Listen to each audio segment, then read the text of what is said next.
Day two of free agency for the Los Angeles Chargers didn't really end up acting much. So what we ended up doing is we're going to recap a couple of the signings that happened just after our previous video here on Chargers Syndicate.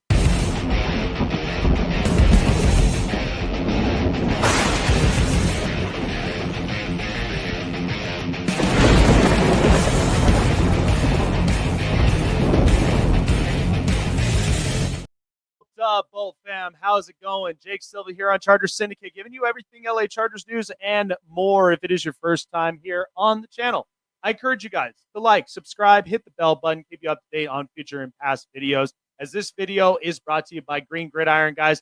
For those of you that want customizable helmets, whether life size or collectible miniature helmets, your team, your style, your way, check out greengridiron.com today. Just like helmets, just like this, super clean looking. And also, before checkout, use promo code LACSYN, that is LACSYN, at checkout for your exclusive discount at greengridiron.com. Charger fans, we need to talk about it because day two of free agency really didn't act much at all. It was literally crickets all throughout yesterday. But we figured we'd end up recapping some of the signings that did end up happening for the Chargers just a little bit later on in day one, which was very surprising to Charger fans. So one of the signings, we're going to do the good and the bad, potentially. So the good signing, truthfully, that we're going to end up getting into is the signing that Charger fans are really excited about, and that is running back Najee Harris. So Najee, since he's been in the league from 21 all the way to 24 with the Pittsburgh Steelers, he is the most available running back that we've ever had to witness in history. Starts all 17 games. All year, all 4 years, he's rushed for over 1,000 yards.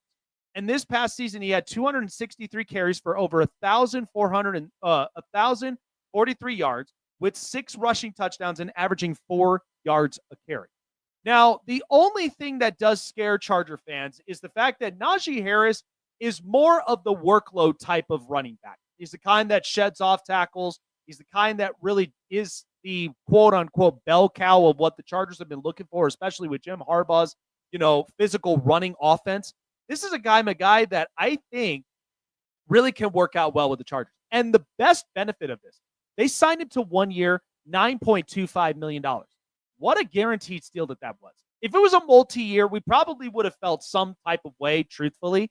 But Najee Harris is probably about the best bang for your buck for at least a 1-year prove-it year.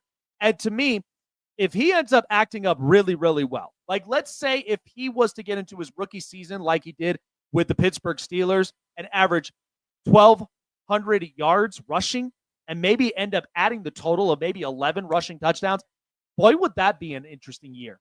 I mean, Najee Harris, he has the capabilities to do so.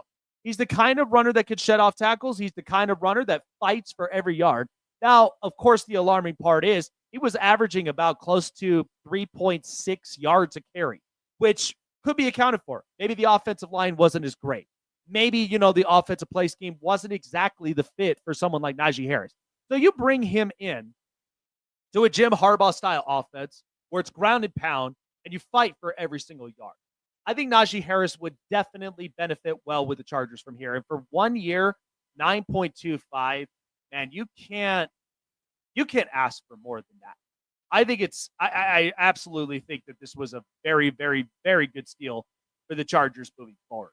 Now, the last signing, of course, that not a lot of Charger fans are really happy of, but the re-signing of center Bradley Bozeman. So the Chargers ended up signing Bradley Bozeman to a 2-year extension worth about $12 million a year, $12 million per year. So about $6 million, which more or so on the base value is about range from $5 million. Charger fans, and even including myself, I was not sure why. I was not understanding why that they ended up re-signing Bradley Bozeman. Because if you looked at it on the PFF grade, Bradley Bozeman was the 32nd center in the league in a lot of categories. And then not to mention, he wasn't even the best blocking center, let alone even being the best run blocking center. So to run this back with Bradley Bozeman scratches all of our heads. While Ryan Kelly ends up getting signed by the Minnesota Vikings, Drew Dahlman gets signed by the Chicago Bears. I don't understand this because, in my opinion, the interior offensive line is a problem for us. And the fact that we're resigning Bradley Bozeman, and if you actually think about it, if you take a look at the PFF grades for those three offensive linemen, for Trey Pipkins, Zion Johnson, and Bradley Bozeman, they were not that great on pass protection, which is part of the reason why that they tried to force everything to the outsides because the strengths are Rashawn Slater and with Joe Alt. And so to force a lot of your pass rushes all to the outsides to keep Herbert protected, but yet you are very vulnerable when it comes to the interior attack, just kind of spells a little bit of concern. Hopefully the Chargers can figure this out up into the draft, because I'm walking in here and I'm kind of going, this looks a little suspect to me. Not to mention, multiple interior guards have all been signed up in free agency. Something in here, Joe Ortiz and Jim Harbaugh value so much up into the draft. And what they feel like is they may end up getting somebody that's younger and maybe somebody that possesses much more like agility when it comes to the run and the pass block. Maybe that should be the case, but I'm going to believe it when I see it, because with Bradley Bozeman for 2 years, but yet you let Poona Ford walk for 3 years with the LA Rams. How does that like translate into a good move on signing? It doesn't. And that's part of the reason why the Charger fans are upset. So to me, look, we're going to try this with Bradley Bozeman. I just don't see this really working out well. That's one of my bad news and one of my things that I'm concerned about when it comes to the interior offensive line, because you've got to give Justin Herbert a lot of help when it comes to pass and when it comes to run protection. That's going to do it here for Charger Syndicate. Jake Silva signing off. Like, subscribe, hit the bell button, keep you up to date, and comment, of course, your guys' thoughts on the latest signings. Signing off here. Have a wonderful rest of your day. And guys, always remember to bolt up all off season during free agency.